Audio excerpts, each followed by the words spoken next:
Jeff, I was reading a piece by Martin Wolf, and the audience loves this, where I read sections to you and you react to it live. This is what the kids on YouTube do. They do reaction shows, and it gets huge amount of hits. I don't know if we're doing that, but I'm going to read a piece to you by Martin Wolf, posted on March 2nd in the Financial Times, of course. It's a little bit like what we talked about last week when it comes to inflation and what should be included in inflation. This time, inflation, but not necessarily that exact topic. Okay, here, let me start. What should central banks target? Since the early 1990s, the answer has increasingly been consumer price inflation. But this has never been unchallenged. Today, there are 4 alternative positions. Number 1. One thinks central banks should target asset prices. Number 2, another thinks they should target a just interest rate, as in social justice. Number 3, yet another thinks they should target real activity. The 4th, the last, thinks they should target some other nominal goals, such as the price level or nominal gross product. These are important debates, but the reality remains central banking is an art, not a science. The art must be guided by sensible goals coupled to deep awareness of uncertainty. Well, that last part, that's the part that doesn't work, right? They don't know that it's an art or that there's uncertainty. Well, I don't know if I think they do. And I think that's part of it is trying to game the public and fool the public into believing the opposite. Mm-hmm. Because there is a lot of art to this, but yet what what they project to the public is that no, this is rules based. This is not subjective. It's objective. We're targeting something, which means we're bound and determined to do something given a set of inputs. And it's, we hear about the Taylor rule. You hear about all of these kinds of things that make it sound like that they're just dispassionate technocrats sitting back, reacting to things and have everything under control. I mean, quantitative easing, there's another one. It sounds like this is all just a bunch of numbers stuck in a computer that spits out the right answer time and time again. And that's what they want you to believe, that this is scientifically determined to lead directly to the most optimal outcomes. I guess they fooled me because I assume that they also believe in the certainty. I was thinking of that Bernanke interview on 60 Minutes. Do you remember? He was asked, what are the chances of inflation? What do you think this is going to get away from you? And you remember what he said? He said none, 0, no chance. Do you remember that quote? I know I'm not saying it precisely, but it was just a certainty. What's 2 plus 2? 4. Are you sure? 100%. No chance, of course. Yeah, when you put it into mathematics and targets and numerical targets and things like that, for the general public, they think that's what it is. It's a bunch of formulas, and it works just as easy as writing them down on a chalkboard and coming up with the right answers. So now Mr. Wolf continues. Since the early 1990s, the dominant view among central banks and economists is that the best target is inflation. The approach was pioneered in New Zealand in 1990 and quickly followed by Canada and the UK. The US Federal Reserve followed in 2012. I don't think so, right, Jeff? That's not right. I mean, I think that's when they admitted or publicly stated this is what we're doing. That's when the inflation target was explicit, but it had been implicit really since Canada adopted the inflation target. Everybody kind of figured that's what the Fed was going to be guided by 2% inflation target. And if you read the FOMC transcripts from the 90s on into the 2000s, it was pretty much well understood that that's what they were doing. They just never made it explicit before Bernanke did in January 2012.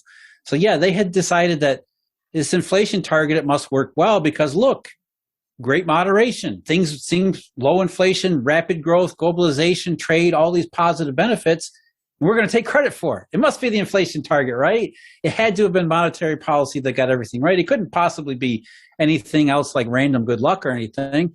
It had to have been Alan Greenspan and his Maestro briefcase that got so much attention on CNBC in the dot-com era because everything was so moderate and wonderful. And so, the idea of inflation targeting being tested is really, the idea itself hasn't ever really been tested in any legitimate way, except for the last 13 years where it has always come up short. And the idea of inflation targeting itself, though, if you really break it down into its components, what are they really saying? How are they targeting inflation? What they're saying is, if inflation starts to go above 2%, we're going to put the brakes on the economy.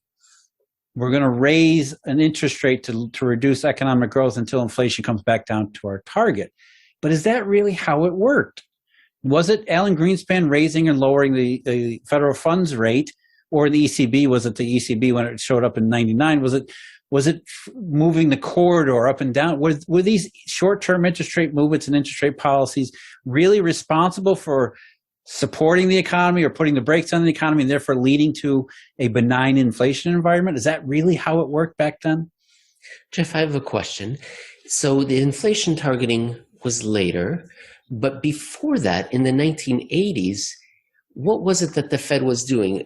Wasn't that sort of inflation targeting as well? Because they had switched to an interest rate policy, and I believe the Bank of England had done it in 1971. So is it 6 of one and half a dozen of another, or are these distinct policies? Well, you're talking about what is essentially the evolutionary period, the late 70s on into the early 1980s. And the simple fact of the matter is we don't have any answer to what the Federal Reserve policy was up until around 1988. The Federal Reserve has never stated when they switched to interest rate targeting. Now, some people believe it was in the 80s, in 82 or 83, because you can kind of tease out from short-term statistics what the open market desk wasn't doing. But by and large, they have never said when they switched from reserve targeting, which is what Paul Volcker came back to in 79 and 80, to a full-on interest rate target, and then using the inflation target to guide their interest rate targeting regime. We don't really know when that happened or when it transitioned, but we're pretty sure that when Alan Greenspan became Fed chairman, that he was the first one to completely believe in using it.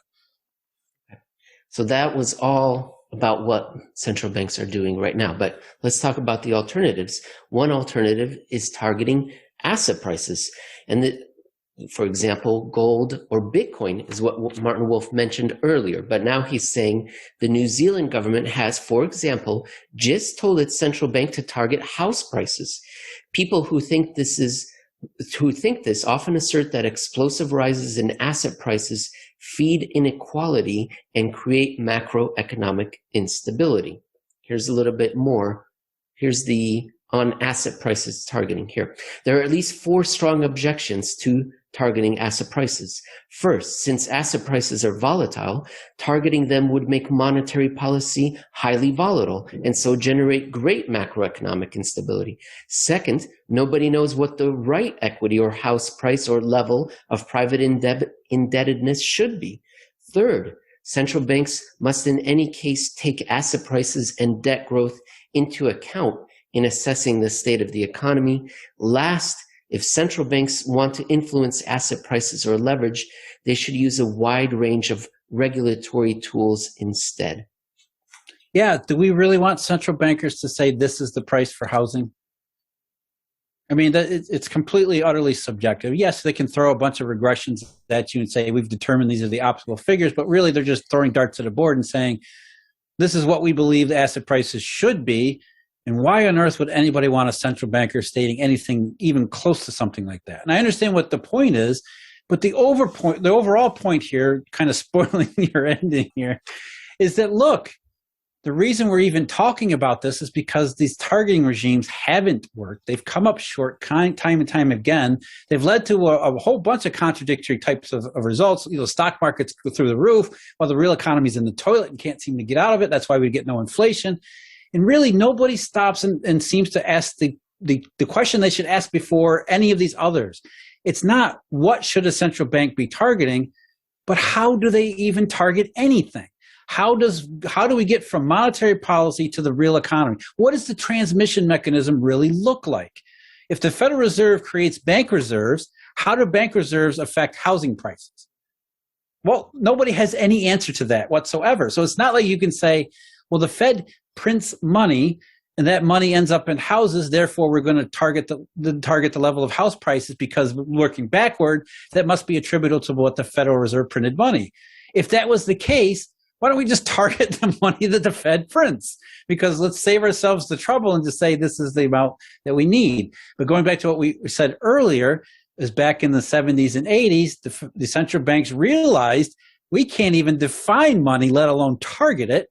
So we are not even going to bother. We're going to start targeting other things. In fact, that's the whole point here. The whole reason they went into targeting interest rates and inflation was because they couldn't target money, which is what we're really talking about. You want to target NGDP or real GDP or, God forbid, some kind of social justice metric. I mean, even more subjective still, even more subjective and political still. What you're going to end up with is even more of a disaster, even more of an unstable situation than we have now. And the reason we have an unstable situation now is because central banks don't know how to target a damn thing. That's the point. It's not what should they target, is how do you get from A to B? How do you get from central bank money to the real economy? How does it work? What happens in that vast space in between? And as you and I, Emil, know and spend all our time thinking about, or at least most of our time thinking about, that vast space in between is this Eurodollar system, the monetary system that basically pays as little attention to the central banks as possible. And so if you're thinking about, well, why does the inflation target need to be replaced? It's that. Because nobody stops and think, well, how do we actually target these things? We just pick a number out of the air. We pick an economic aggregate out of the air. We just assume that it works because we don't know anything else. That's exactly right, Jeff. As you said, you've spoiled the ending. Yeah, sorry about that. No, that's good. I skipped ahead. That's good. That'll be the show, Jeff, because that's the point, is that we have what we do now, and then here are these four alternatives of what we could do, and let's review those four alternatives. And the whole point is that nowhere in here do we talk about targeting money supply, modern money supply, their Eurodollar system, credit. You know, that's why I say with Japanese quantitative easing, the next QE should be buying clouds or ocean water. Because what would be the difference? It would make absolutely no difference, because at the end of the day, it's the same exact thing. And nobody stops and says, maybe we should do something radically different. And that's the point. It sounds like they're doing radically. Oh, we're buying clouds. Well, no, it's the same thing as buying bonds. It doesn't matter because you're not directly impacting the monetary system as it is.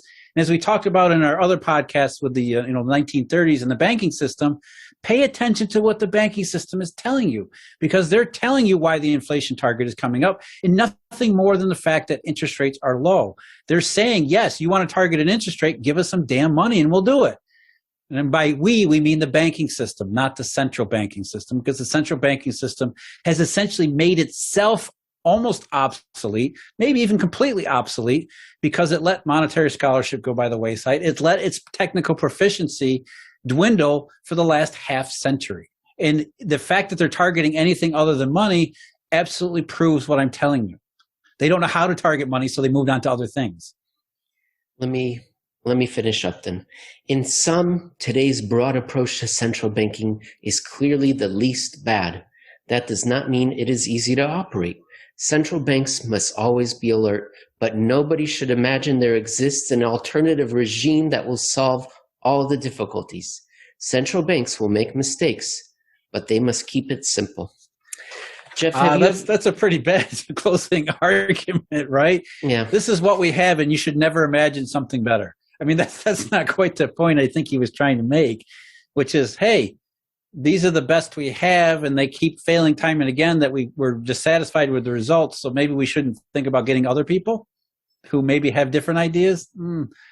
I don't think that's quite the point we want to make. I think we should be looking at this objectively and saying these people keep coming up short. They can't tell us why. They have no ideas. Rather than expanding their mission, maybe we should look at reforming and reframing the entire system from the ground up. Excellent, Jeff. Great way to end it. Last final thought, you raised it with the clouds. Do you ever look at a cloud and wonder how much it weighs? I do. Okay. Apparently, occasionally you think there's density in clouds, there's water vapor, all sorts of things. Yeah, it's one of the fun things to think about when it's another thing that's out there to ponder when you don't have a ready answer to it.